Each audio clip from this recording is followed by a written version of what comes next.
Hey, what's up everyone? Welcome to Amigos Code. In this video, I want to show you exactly how to write a simple Hello World application using Spring Boot 2.x. Now, Spring Boot is an amazing framework for building applications. And so that you know, Netflix is actually switching their backend to use Spring Boot. So Spring Boot has been around for quite a while, and it's a very solid framework for building applications, web applications. And pretty much if you have, for example, an idea that you want to test it out and see whether, that will work, or you want to, pretty much just quickly deploy to production, Spring Boot is just amazing. And, there are tons of companies that are actually writing applications with Spring Boot. So it's a framework that you should know if you are a Java developer. So let's go ahead and learn how to write a quick Hello World with Spring Boot. So the first thing that I want you to do is to navigate to start.spring.io, and this website allows you to bootstrap your application.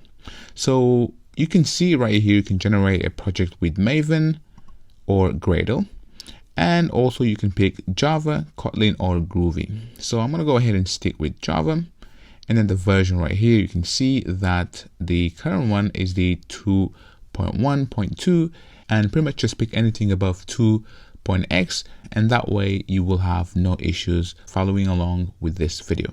So go ahead and pick 2.1.2 if it's available for you, and then right here you can see that you can customize your Maven project. So this is just some metadata. So go ahead and click on this link right here, so switch to the full version. And basically, I just want to show you exactly, what are the options right here. So you see that you can select the group, artifact, name, description, package name, and the packaging can be jar or war. So usually you would pick a jar because it's a more convenient way of bundling your Java applications. So you can also pick the actual Java version. So go ahead and pick 11 if you have 11, otherwise just stick with 8. So if I scroll down, you can see right here. So this is everything that Spring Boot has to offer. And when I say Spring Boot is amazing, trust me, like if you were to configure, for example, security, then that could be, very time consuming. And also most likely you would get it wrong. So these guys already spent a lot of time, fine tuning this dependency. So basically all they give us is just a way for us to write applications which are very secure. So if I scroll down, you can see that right here you can write a full stack application with Tomcat and Spring MVC. So we have template engines, we have SQL connectivity, so MySQL, H2, JDBC, Flyaway, Postgres. You can see right here MongoDB integration, so Kafka, JMS, so cloud functions. So configuration, you can see that we have, all kinds of things like Histrix for circuit breakers, cloud messaging, cloud bus. So basically, if I scroll down, mail, and even some ops, so actuators. So these are like metrics for your server, so on and so forth. So Spring Boot is just crazy, and I highly recommend you start learning Spring Boot if you can. So for this video, what we need to pick is this one right here. So scroll to the top and pick web. So let's go ahead and pick this web dependency. You can see that it's a full stack web development with Tomcat and Spring MVC. So this will be more than enough for us to get going with Spring Boot. Go ahead and generate a project, and you should get a zip folder right here. So what I'm going to do is open that in my desktop. So I'm going to unzip this folder, and I'm going to delete this one right here. And you can see that I've got this folder called demo. Now for this video, I'm going to be using IntelliJ, which is my favorite IDE. And if you want to learn how to set up IntelliJ, go ahead and check my video, because I show you how to set up IntelliJ, downloading a JDK and configuring IntelliJ so that you can learn all the keyboard shortcuts, because that way you can be more productive with IntelliJ. And to be honest, IntelliJ is by far the best IDE out there. So go ahead and download and install IntelliJ if you don't have it. So go ahead and pretty much just open. So I'm going to click on this open button and then navigate to desktop.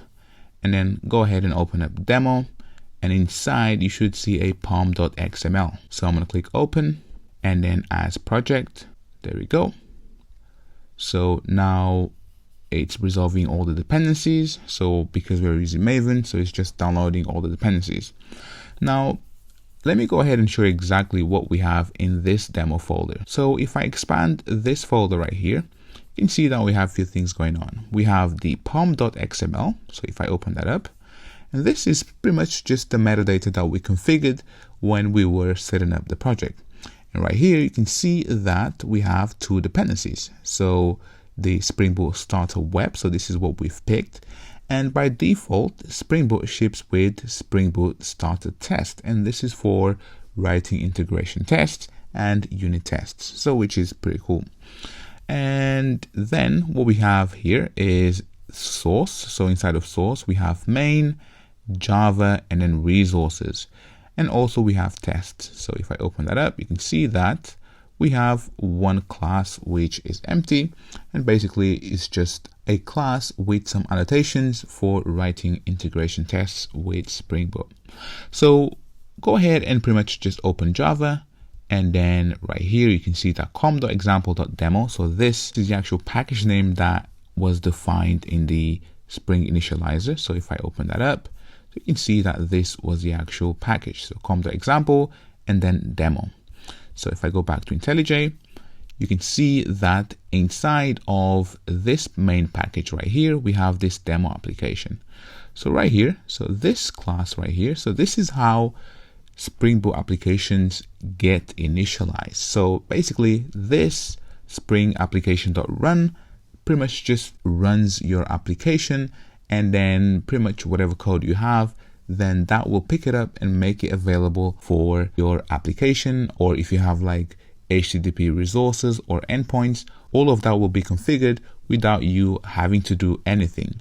And the reason why is because of this annotation right here. So Spring Boot application. So if I open that up, you can see that there is a lot more going on here. So you can see that you have a bunch of extra annotations, and then you have component scan. So this does some magic which you don't have to worry about. So for now, let's go ahead and simply right click on this main class and then run the main class and then run. And you can see that Spring Boot is actually initializing, and there we go. So now you can see that Tomcat started on port 8080. So you can see that the context path is empty. So if I open up my web browser and then go to localhost and then port 8080, enter, you see that we get a white error label page. And this is because we haven't configured any endpoints whatsoever. So let me go ahead and quickly show you how easy it is to configure a endpoint with Spring Boot. So go ahead and open up IntelliJ, and what I'm going to do is pretty much just create a class. So I'm going to create a class and then simply name it as hello world controller. And then inside of this class, let's go ahead and use an annotation called @ and then rest controller. And basically this annotation allows any method inside of this class to be served as a REST endpoint.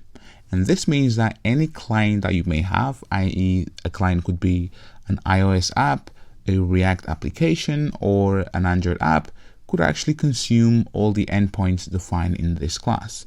So let's go ahead and simply have a method. So let's go ahead and simply say that we have a method and simply say public and then list. So this will return a list of strings and simply say get hello world, right? And then what we're going to do is simply say return and then list dot of, and then right here simply say hello and then word as a separate element. So I'm just going to simply say world, just like that. And now to make this method as a REST endpoint, what we need to do is simply say @ and then get and then mapping. So basically, if you are familiar with HTTP, you have get and then you have put and then you have post, delete, and some other methods. Basically, if you want to have a put resource, simply say put mapping. If you're in post, simply say post mapping, delete, delete mapping. So delete mapping. So you see right there. So I'm going to stick with get mapping because I want this to be a get request. And now what I need to do is pretty much just restart the application. So I'm going to open up this tab right here and then restart the app.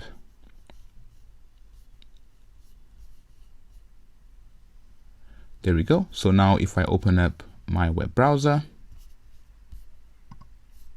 and then refresh the page, and there we go. So you can see that we have Hello World. And as you saw, Spring Boot makes it so easy for you to build applications, and pretty much we just scratch the surface. But you know, let me actually show you also, for example, if you want to have a an index.html that you can serve for your client. So if you want to write, for example, a web application. So if I go back to IntelliJ, and now let's actually change this endpoint. So you can say at and then request and then mapping. So we're going to change this endpoint to be API and then hello dash and then world. And now if you open up resources and you see that we have this folder right here called static, and this is where all the resources for your web application should go. So inside, go ahead and simply create an index.html. And if I type HTML, well, actually, just let me grab some HTML. So if I open up my web browser, type HTML, and then you can see that we have some HTML right here. Copy that, go back to IntelliJ, paste that in, and then simply have an H1 and then hello and then world with Spring Boot 2.x. So that's done now. So what I'm going to do is simply restart. There we go. So if I open up Chrome, and then this was actually now /API and then hello dash and then world, you can see that works. Now if I go to the actual root, so localhost 8080, enter, there we go, hello world with Spring Boot 2.x. So as you saw, Spring Boot is amazing, powerful, and you can write applications very fast. Go ahead and subscribe to my channel to get more videos like this. If you have any questions or anything that you want to watch or learn, drop me a message. Otherwise, join me in the next video. See ya.